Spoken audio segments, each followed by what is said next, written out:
Sometime during the night of August 16, 1952, the small town of Ashley, Kansas, ceased to exist.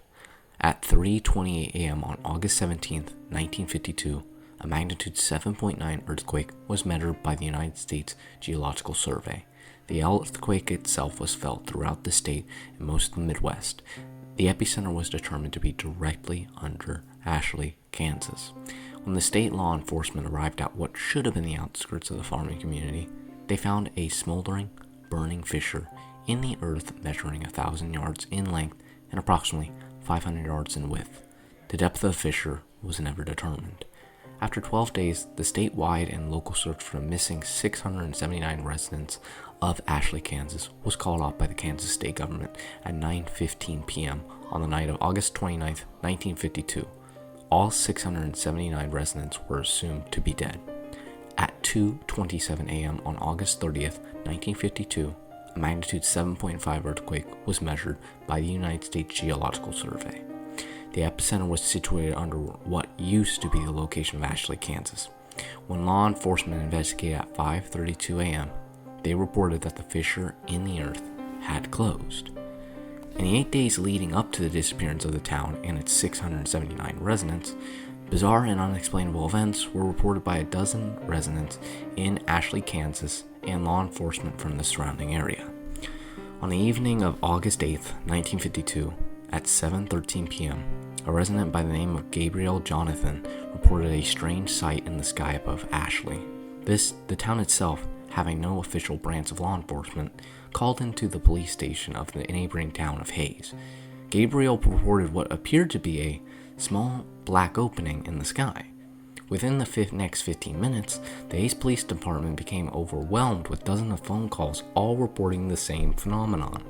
The phenomenon was never reported by any of the neighboring communities. A decision was made to send a trooper to Ashley to investigate the matter the next morning. At 7:54 a.m. on the morning of August 9, 1952, Hayes police officer Alan Mace radioed the Hayes police station. He reported that, despite following with a one-way road leading into Ashley, he had become lost. According to his report, the road continued along its normal path, but somehow ended up in the back of Hayes. Officer Mace went on to add that the roads never curved or bent in any direction.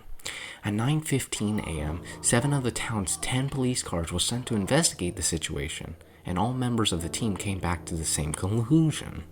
The only road leading into Ashley stopped leading into Ashley, but instead led back to Hayes. Phone calls continued to pour into the police station, all reporting that the black opening in the sky continued to grow in size. All callers were advised to remain inside and to not travel unless absolutely necessary. At 8:17 p.m., Miss Elaine Cantor reported her neighbors Mr. and Mrs. Milton and their 2 children, Jeffrey and Brooke, missing. According to Mrs. Cantor's phone call, the Miltons attempted to leave town in their family car earlier in the evening. They never returned. Law enforcement officials from Hayes never reported the car or individuals coming up the one-way road. At 7:38 a.m. on the morning of August 10, 1952, phone calls from Ashley into the Hayes police station reported that the town was in total darkness. The sun had never risen. At 10:15 a.m., at the request of the Hayes law enforcement, a helicopter from Topeka, Kansas, flew over the region in which Ashley, Kansas stood. The town was never observed from the air. At 12:43 p.m. on the afternoon of August 11, 1952, Miss Phoebe Danielewski called into the Hayes police station. She reported that her daughter Erica had begun to have conversations with her father, who had died 3 years prior in a drunk driving accident. To add to her concern, Miss Danielewski reported that Erica was attempting to go outside in the dark to join them. Over the course of the next 12 hours, a reported 329 phone calls were placed into the Hayes police station, all describing similar phenomenon with the children of the town. The following morning of August 12, 1952, the situation became dire. During the middle of the night, all 217 children in the town of Ashley, Kansas, disappeared. A reported 421 phone calls were placed into the Hayes Police Department. Unable to be of any useful assistance, Hayes law enforcement instructed all callers to remain inside and to avoid any and all attempts at finding the missing children. At 5:19 p.m. on the evening of August 13, 1952, Ashley elderly man Scott Luntz reported a growing, distant fire in the south. According to his description, the fire seemed to turn the distant black into bright red and orange that seemed to extend high into the sky. Throughout the rest of the day, calls continued in, stating that the fire, in addition to moving north, now seemed to come out of the black sky. No fire was ever witnessed by any of the neighboring communities or law enforcement officials. The reports continued until 12:09 a.m. on the morning of August 14, 1952. The last phone call, placed by a Mr. Benjamin Endicott, reported that the fire in the sky had grown so intense that it began to appear as daytime over the town. The phone call ended abruptly. Just hold on. Wait. Yeah, I see something. It's to the south. It looks like... The next phone call wouldn't be placed until the following evening. The following is the entire transcript of the final phone call to be received by the Hayes Police Department out of the town of Ashley, Kansas. It was placed at 9:46 p.m.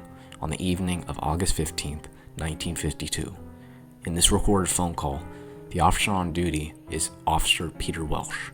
The caller has been identified as Miss April Foster. Hayes Police Department. Hello? Yes, hello. Ma'am, who am I speaking with? My name is April Foster. Please, sir, please help me. What is happening, ma'am? Last night they came back. Ma'am, I'm going to need you to... Last night they came back! Ma'am, I'm going to need you to calm down and speak clearly. What happened? Who came back? Everyone. Everyone? They all came in the fire. What do you mean, everyone? My son. I saw my son last night.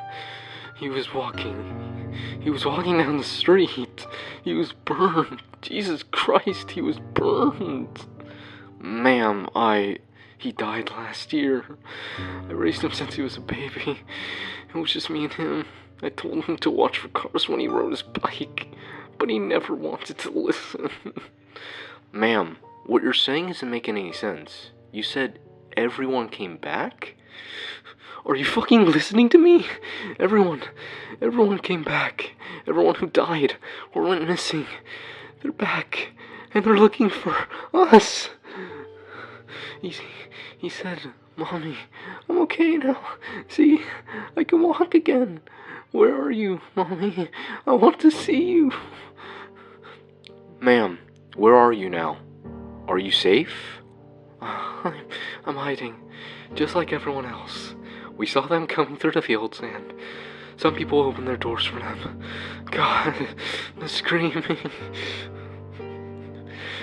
I don't know what happened to them, but their house is caught on fire and they caved in. I have my curtains drawn.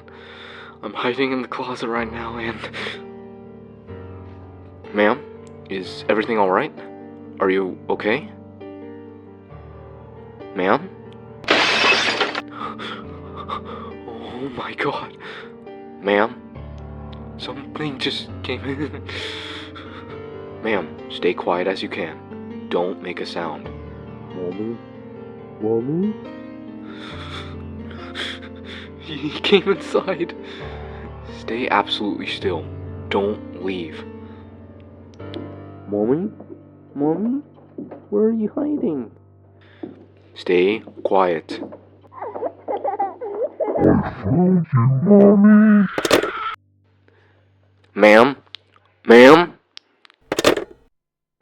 The following morning at 6:55 a.m., the law enforcement officials of the Hayes Police Department arrived at the location of Ashley, Kansas. A smoldering, burning fissure in the earth was all that remained.